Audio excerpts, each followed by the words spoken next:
இன்றே டவுன்லோட் செய்து உங்கள் ஃபேவரட் ஷோக்களை என்ஜாய் பண்ணுங்க. நீங்க என் கூட வாங்க. நில்ல. உங்க அம்மா இவ்வளவு நேரம் பேசுறது ஏதோ காதுல விழலையா? சித்தி, எனக்கு என் அம்மா பேசினதும் கேட்டுச்சு. வயசான காலத்துல என் பாட்டி தான் புள்ளைக்காக கதற அந்த கதறலும் கேட்டுச்சு. அதனாலதான் இப்ப என் பாட்டியை நான் கூட்டிட்டு போறேன். ரேவதி, அவங்க அப்பாவை பார்க்க எந்த உரிமையும் இல்ல, புரிஞ்சுதா? போதுமா? அப்பாவை அவங்க அம்மா பார்க்க கூடாதுன்னு சொல்றதுக்கு உங்களுக்கு இல்ல, யாருக்குமே உரிமை இல்ல. நீ ஒரு கொலைகார குடும்பத்துக்கு சப்போர்ட் பண்ணி பேசுற, அது உனக்கு புரியுதா? கொலைகார குடும்பமா? அப்பாவை பாட்டி கிட்ட இருந்து பிரிச்சுட்டா மட்டும் அப்பா அந்த குடும்பத்திலே பொறக்கலன்னு ஆயிடுமா? இல்ல நாங்க தான் எங்க தாத்தா பாட்டிக்கு பேரும் பேத்தி இல்லன்னு ஆயிடுமா? ரேவதி, இப்ப எதுக்கு நீ எதையோ பேசிட்டு இருக்க? எங்களுக்கு நடந்ததெல்லாம் தெரிஞ்சும் நீ இப்படி பேசுறது உன் அம்மாவை எவ்வளவு வேதனைப்படுத்தும் தெரியுமா? சித்தி, பழைய காயத்தை பத்தி நினைச்சிட்டு இருந்தா வேதனை இருந்துகிட்டே தான் இருக்கும்.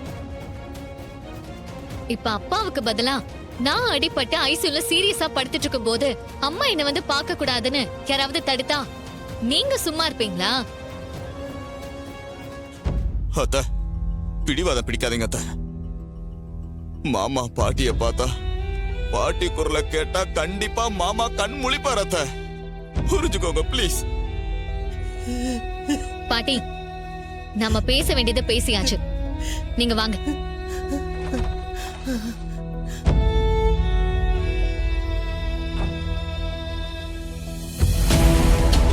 என்ன ரோஹிணி, கண்ணு முன்னாடி இவ்வளவு பெரிய விபரீத நடந்து முடிஞ்சிருக்கு.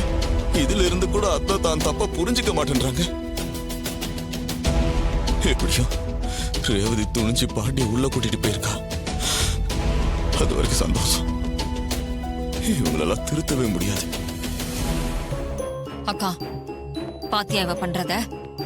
கார்த்தி தான் தன் புருஷன்னு இன்னும் இவளுக்கு தெரியவே இல்ல. அது தெரியாமலே அந்த குடும்பத்து மேல இவ்வளவு பாசம் காட்டுறா. இதுல கார்த்தி தான் இவ புருஷன்ற உண்மை இவளுக்கு தெரிஞ்சது, அவ்வளவுதான்க்கா. மொத்த குடும்பமும் உன்னை தனியா விட்டு அங்க போயிடும். உண்மைதான் சந்திரா. முடிஞ்ச வரைக்கும் கார்த்தியை பத்தின எந்த விஷயமும் ரேவதிக்கு தெரியக்கூடாது. முடிஞ்ச வரை நீயும் நானும் எந்த உண்மையை ரேவதிக்கு சொல்ல போறதில்ல. ஆனா